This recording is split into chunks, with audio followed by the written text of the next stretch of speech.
Picking up chapter 24, part 2, part 4 of the book God dictated to me, as he dictated the Torah to Moses, dictated the books of the prophets to each individual prophet. David may well have written the 3 books he's in, King David. And any one of them could have also done the writings, chronicles, etc. God's book. And he didn't write the New Testament.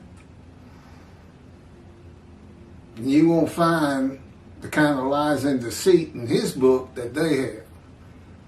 Primarily from Jesus Christ himself. A liar, not unblemished. No Gentiles forgiven of any sins from a human sacrifice. God doesn't accept human sacrifices. He forgives sins by his written word. We have a new covenant here today, this day of the Lord. The covenant of sin forgiveness of Jeremiah 31. It's a repeat story. He's done it before. He did it for the 13 tribes that returned to Judah, Jerusalem, to build the second temple. All 13. In Isaiah, he forgives them of their sins. And they built the second temple. Well, they're about to be a holy seed again. And build the third temple. No Messianic era is going to get in the way, because one's never going to occur. It's a false teaching. No world exaltation. It's a false teaching. It's not in the Hebrew Bible. The world's not going to speak Hebrew. Bad interpretation by Rambam and teaching. There will still be pain in the world. Okay, picking up where I left off in part 3 of chapter 24. The suffering of the Jewish people in this world is not for the benefit of mankind. It is for God and the Jewish people, whom God purges of sin for their suffering and creates a heaven just for the Jewish people. God returns for vengeance. And what is the teaching? Moshiach will perfect the world and bring world peace. Not going to happen. And no man could do that. No country can do that. God returns for vengeance. Passes the cup of his wrath to Christianity. Has a reckoning with the shepherds, the rabbis of the Jewish people.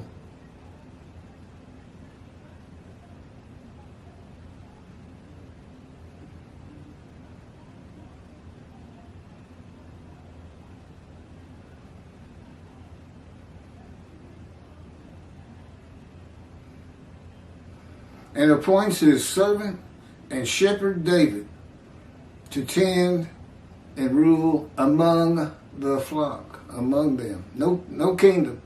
God knew Israel was going to be a democratic state. Rambam just made that up. It's apparently what religious people do. They're like storytellers. What does my flock want to hear? Because I'm going to give it to them. World exaltation is one of them. All the kings of the nations will bow down to us and say they've been wrong about their gods and disavow them all along. And that the Jewish people, the God of Israel, is the only God. All right. Well, God's not going to do it in his power. He's never done anything like that. He's not going to change the minds of the world.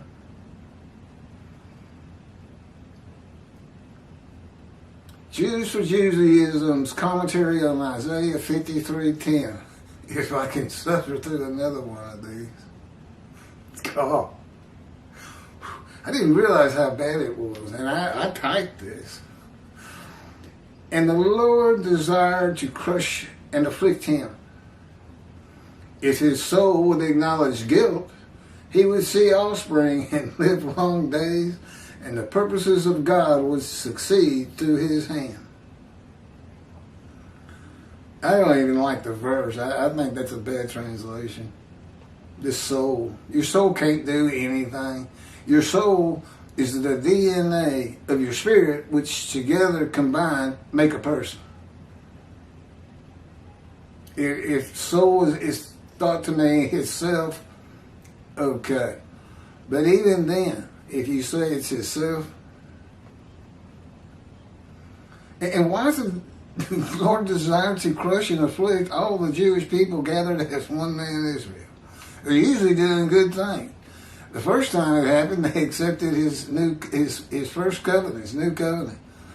And in the second, they're in Jerusalem, the 13 tribes out of exile, happily building his second temple. Why did he desire to crush and afflict them? So, but if all the Jewish people as one man would acknowledge guilt, he would see offspring and live long days, and the purpose of God would succeed through his hand. His purpose of God is to go to his temple.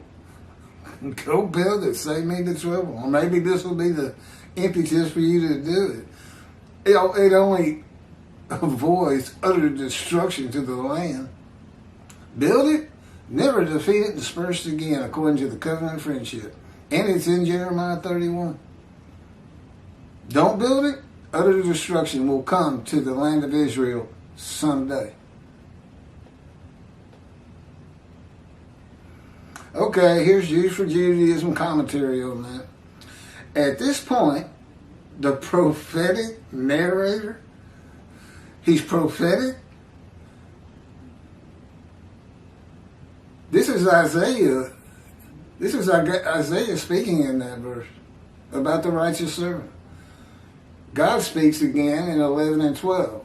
He was the speaker of 52, 13 through 15. The witnesses, verses 1 through 6 in quotes. Then Isaiah picks up 7 through 10, and then God 11 and 12. I don't know anything about Isaiah being prophetic.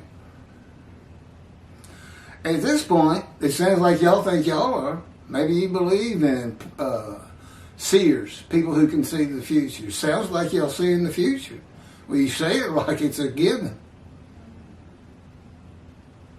The kings of the earth are going to make a spiritual assessment and decide they've been wrong all along. It was their wickedness and not that of the Jewish people. See parts 1, 2, and 3 of chapter 24.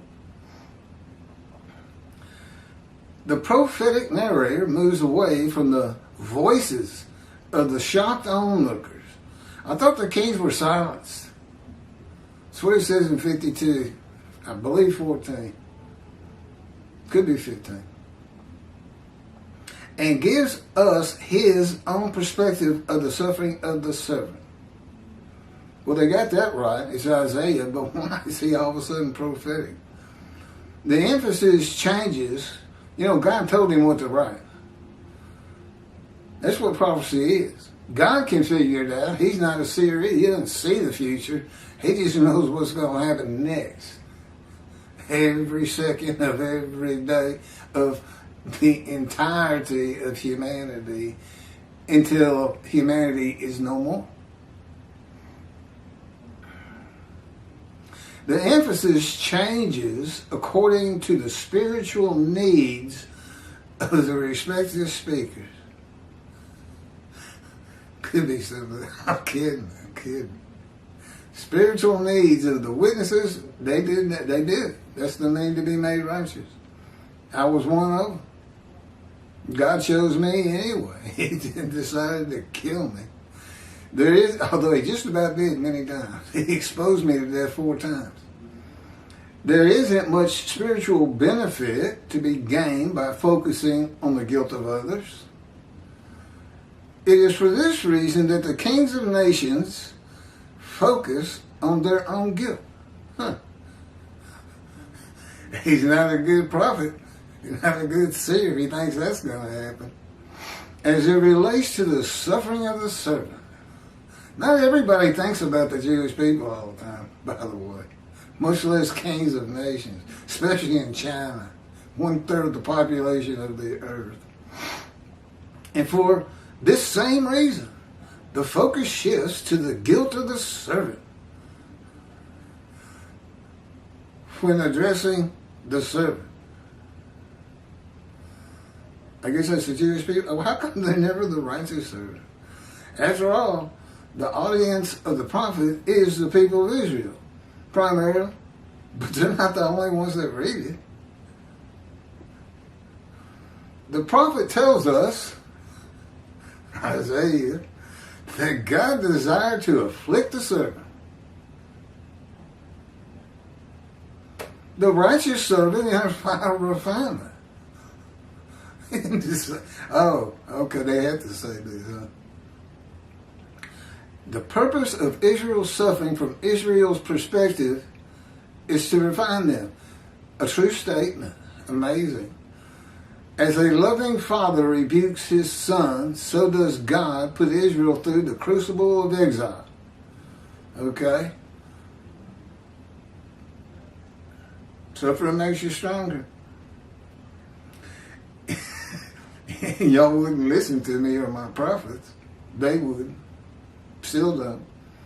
In order for the suffering to accomplish its purpose, the servant needs to acknowledge and to recognize his own guilt.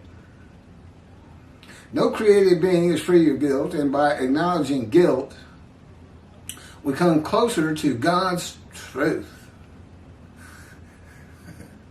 Isaiah, Daniel, Ezra, and Nehemiah were all righteous people, yet they all acknowledge their own guilt, together with the sins of the nation.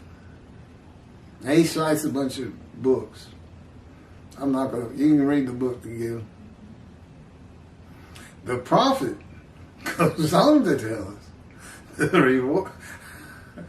Because every time I say the prophet, he has me thank God. Because God's the one that told me to write that down. God goes on to tell us the reward that the servant will experience as a result of acknowledging his guilt. The servant will see his physical progeny walking in his footsteps, and his days will be lengthened. These two blessings are not unrelated. No individual saint is guaranteed long days. But through his progeny, the servant perseveres and outlasts his persecutors. The might, the splendor, and the power of those who persecuted the Jew have long faded away. Well, America's still here, and they're still pretty mighty. When is this going to happen anyway? So right now, the righteous servant is not Isaiah 53. It's just going to be. Well, I got here first.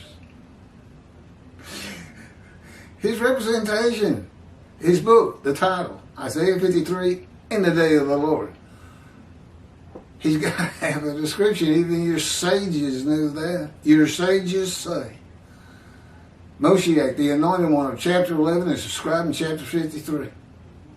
What happened, Jews for Jews? In particular, Michael Skolbeck, what happened? Our sages say, and sometimes we believe it, and sometimes we don't. Sounds pretty hypocritical.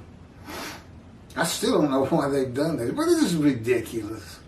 And Tovia Singer's worse, I give you that. I think Rashi did a better job, and that was pretty pathetic.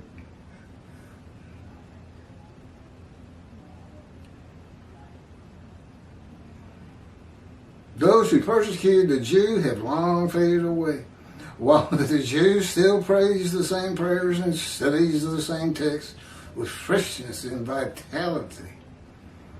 Would you stop it? It is the same Jew that stirred the fanatical hatred of the church fathers, the mobs of crusaders. This was God's purpose. That's why he formed the Jewish people, to test the world. Would they...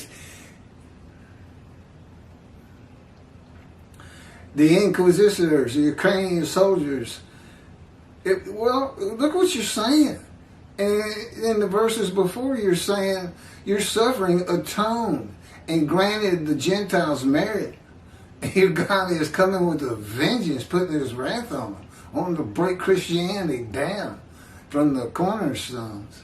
It'll be a slow fall, but it's going to happen. Thus saith the Lord. It is the same Jew that's, fanatical Ukrainian soldiers of Shimnik, the Russian czars, the communists, and the Nazis. These and many like them have come and gone, but the Jew is still here.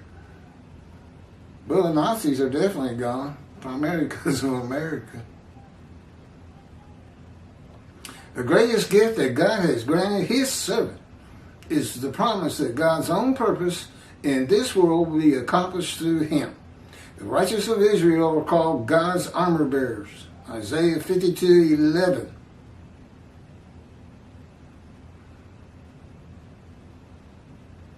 Seven through 12.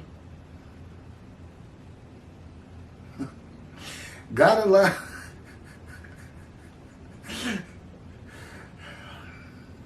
that was for the exiles, and they built the second temple. God allowed them to join him in bringing his light to the world. Well, the world's in pretty sad shape, if you ask me. I don't think that light's bright is very bright. I don't think it's going to make the world love you either. My commentary on Isaiah 53:10 again. But the Lord chose to crush him with disease, that if he made himself an offering for guilt, he might see offspring have long life. And that through, I understand, excuse me, and that through him the Lord's purpose might prosper. That's from the Jewish Publication Society, 1985 translation of Hebrew to English, Hebrew Bible.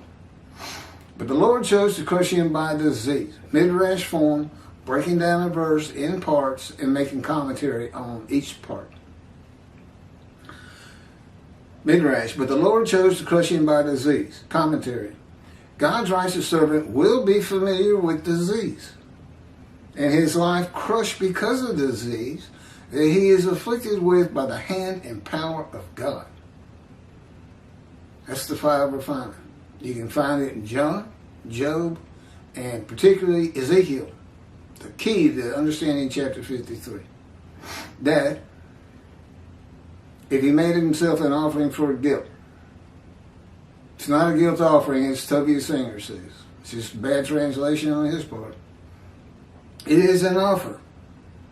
And not only am I taking that based on the professional linguistic professionals they used for over 30 years, from scratch, the Leningrad Codex, the oldest Hebrew Bible we have, but I've already been through it, and this is what he taught me.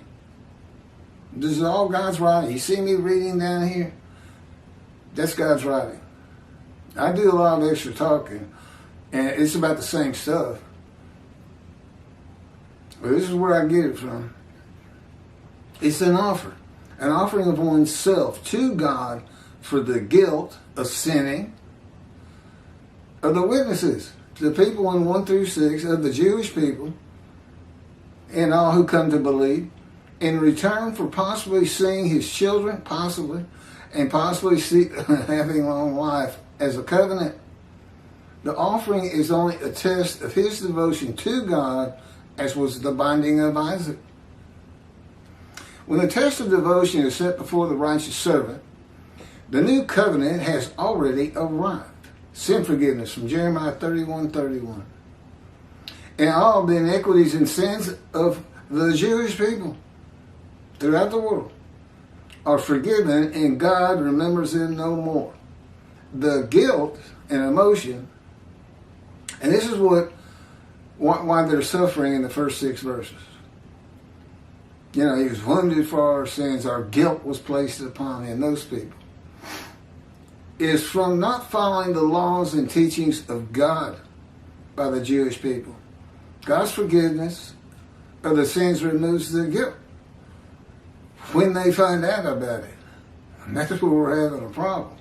That's why the covenant doesn't truly go into effect until we get it published by a major Jewish publishing company that can market it throughout the world to reach all of the Jewish people. The test of devotion is revealed here, with Jeremiah 31 providing when God is coming with the new covenant, the time to come. It's here. The land blooms again. The old cities have been restored. Jerusalem rebuilt. Time for the new covenant. Well, God's got to be here. How did he deliver the first covenant? He was with Moses. He'd tell Moses what to say. Moses would say it. Same thing with me. I got two covenants, and he's telling me, having me. He dictated this. Say it here. As the only teacher he recognizes. He doesn't recognize a single rabbi on this planet. And if they don't like that, they need to start teaching this book and bring Judaism into the modern era. It's correcting Judaism. It's not attacking it. For God. It's his day.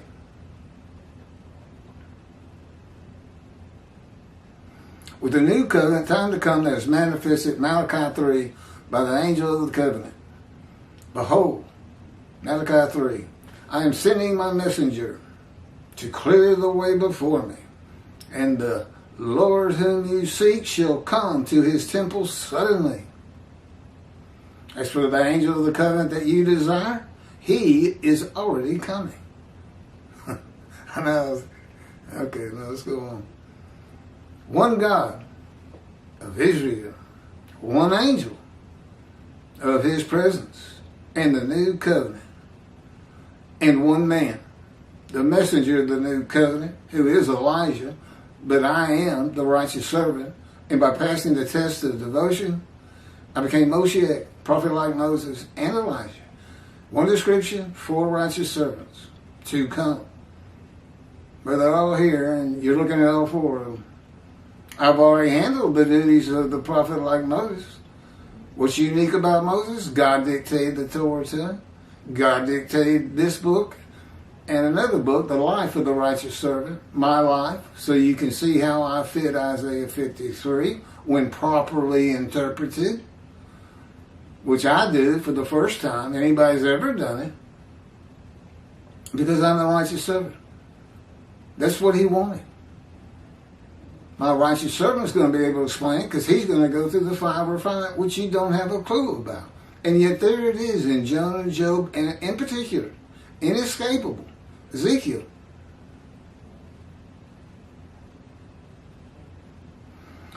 The phrase, he is already coming, means he arrives before God, who comes to covenant with a Gentile. That would be me. And that's what the scripture provides. God comes from Edom, Gentile lands, and of the Jewish people, none are with him.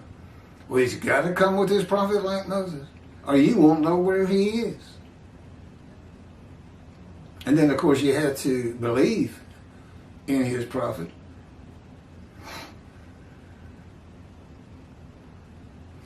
God has to speak to the man. He must have a visible representation to speak and write his words, as Moses did to have his temple rebuilt for his return. God has to speak to the man to tell him that it was he that afflicted him with disease and crushed his life. And he did. He takes full credit for my cancer. Both of them. 3 of them.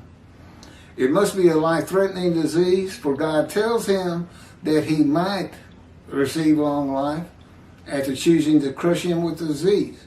And in verse 12, the righteous servant is exposed to death.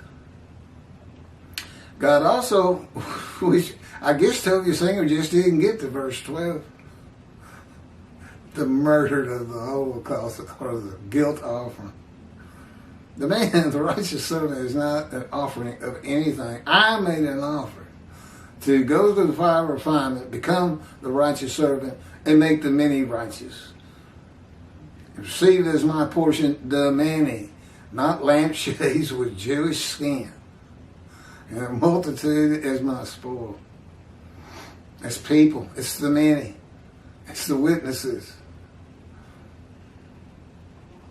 God also has to prepare him to be a prophet. And I'm the only one slowing down the fact that if he came to Israel to go into his temple and it's not there, or they're not making plans to get it built, he might just leave. I mean, I don't know. He didn't tell me everything by any stretch of the imagination. But if he does, eventually utter destruction from the nations, the Middle East anyway, comes to the land of Israel. That's prophetic of God. And that should be taught long before you start teaching Messianic era and world exaltation, which could be making the Jewish people forget the phrases, never again, and never forget. Why remember the Holocaust? The world's about to love you. The world's going to love the Jewish people. You got any evidence to support that? Is it starting to happen somewhere? Have any kings bowed down to you? Are you in contact with the leaders of every nation of the world to say these things? Well, how do you know what they're going to do? That's not in the Hebrew Bible. How do you know what they're going to do? You say it like it's a given. Okay. I'm getting hungry. God is not asking the man to give up his life as a sacrifice. I don't think I finished that. God also has to prepare him to be a prophet as he did Ezekiel in the fire of refinement in the hand of God by his words and power, while teaching him the scripture to make the many righteous by his knowledge. God is not asking the man to give up his life as a sacrifice. That would be against his teachings to the Israelites through his prophet not to sacrifice their children. And the purpose of the man offering himself for guilt is to receive long life.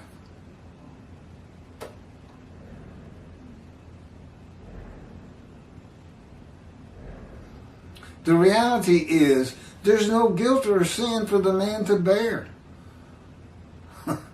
The new covenant with sin forgiveness of all the Jewish people on earth has arrived before the offering is made, and no vicarious suffering for the sins of others has occurred. That is why it is only a test. God knows this before he covenants with the man. A covenant that if he makes himself an offering for guilt, God might not let him die of the disease. A test of devotion, trusting that God will not let you die. And that the fire of refinement won't be too brutal.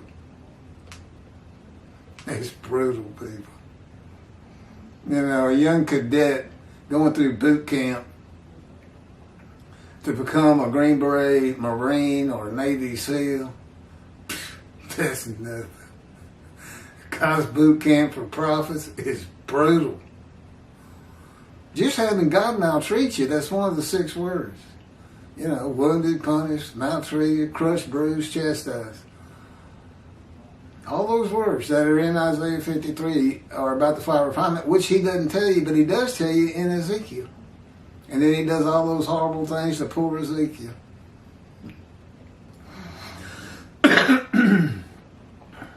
Believe me, when I made the covenant, I didn't have a grasp on what the fire of refinement was really going to be like. I should have known in the first week when he said, Keith, you're going to find that your pain doesn't mean anything to me. And there's no low I won't go to elicit all of your emotions. You know, whatever you do, don't ever, if God comes to visit you, don't ever say, you wouldn't do that. He'll do it right on the spot, just to show you. He's God. That's what he tells me. I'm God. I'll do anything I want.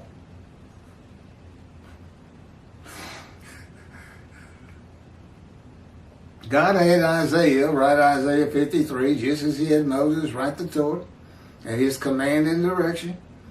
The multiple purposes of how Isaiah 53 is written were no more possible for Isaiah to know than Moses could know of the multiple purposes of the Torah and the 613